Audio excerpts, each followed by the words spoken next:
I want to talk to you about the responsibilities of general education in the special ed process. In other words, what are general ed's responsibilities with children who are at risk in your schools?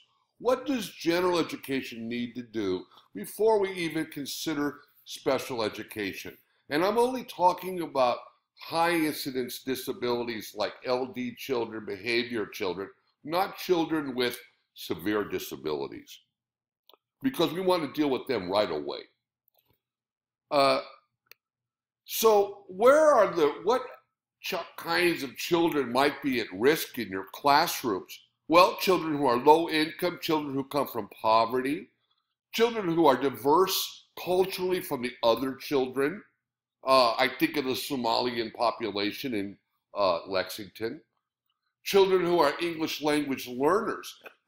They may be acquiring English, or they may still need primary language development. Children who come with an IEP. Children who are maybe disengaged from the process. They've turned off from school. They might be a loud, boisterous boy in your room, or a very quiet little girl in your room. They need help too. They might need a different form of education, vocational. It's very hard to get that in this country.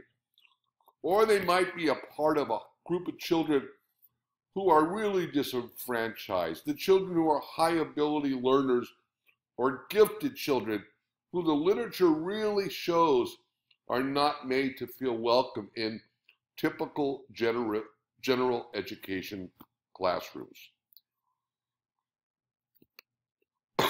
So we implement services in the RTI model in tiers. The first tier, simply good teaching in a good school.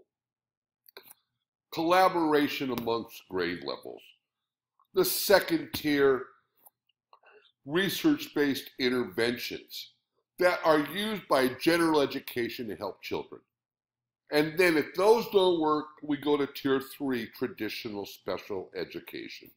But only then. The process works like this.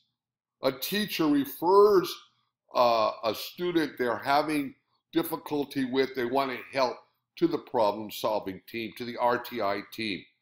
The RTI team discusses the case, they implement some intervention, come back 6 weeks later to see how it's working.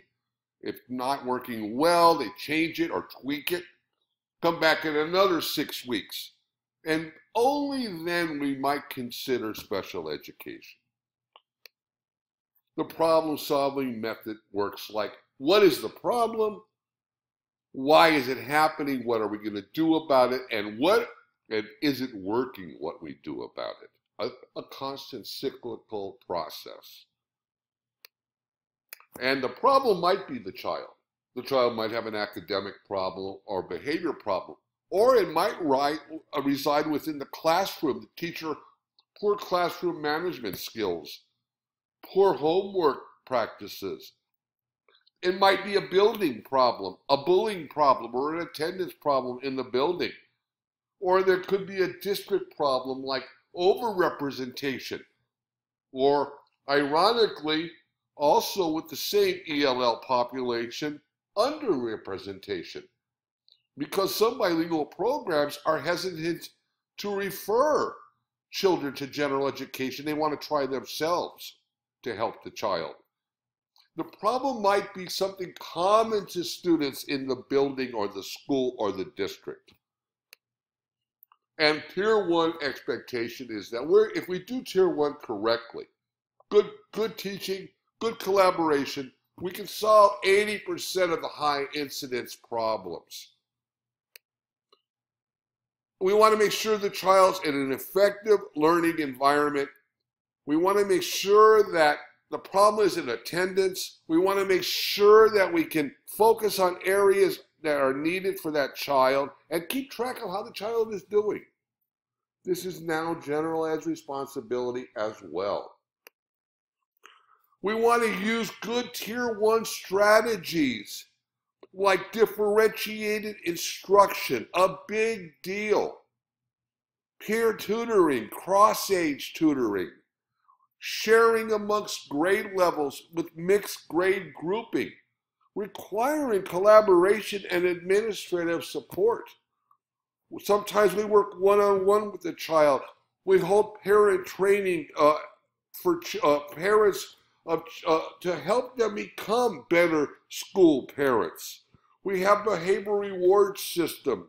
We implement preferential seating, pre-teaching, post-teaching. We use visuals. We teach advocacy and test-taking strategies. And I mentioned advocacy, but self-advocacy, child learning how to ask for help. These are all good tier 1 strategies. And like I said, using them well will eliminate 80% of referrals for high incidence. And so if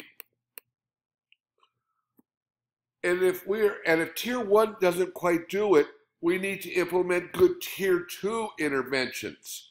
And here you notice that this What Works Clearinghouse, and there's a video on that available that will show you how to use this site and how to implement tier 2 interventions. The problem-solving team might be called the RTI team. Where I came from, it was the student study team. You could call it the student success team, but it is a general education body informed by special education to help children. The classroom teacher would be a part of that. An administrator or a designee by the administrator that has the authority to divvy out services. A general educator familiar with the general ed curriculum. It's always a good practice to invite a parent, although not the law. And if the child is older, we might invite the student. And if needed, we might have behavior specialists, counselors, special ed specialists, and all kinds of other specialists, assistive technology, occupational therapy. In America, our children with disabilities are indeed blessed. And we meet not just for academic reasons, but we might meet for a behavioral reason, a social reason, a health reason, or some other reason for the child, to help the child. Maybe we suspect the child is being neglected or abused at home. But before we do anything, make sure that as a teacher, we contact the parent first and let them know that we're noticing something. Maybe they notice the same thing. And at this meeting, we must give that parent something that that teacher or the parents, something they can use. And if you notice, we keep records of these meetings. We first begin with strengths.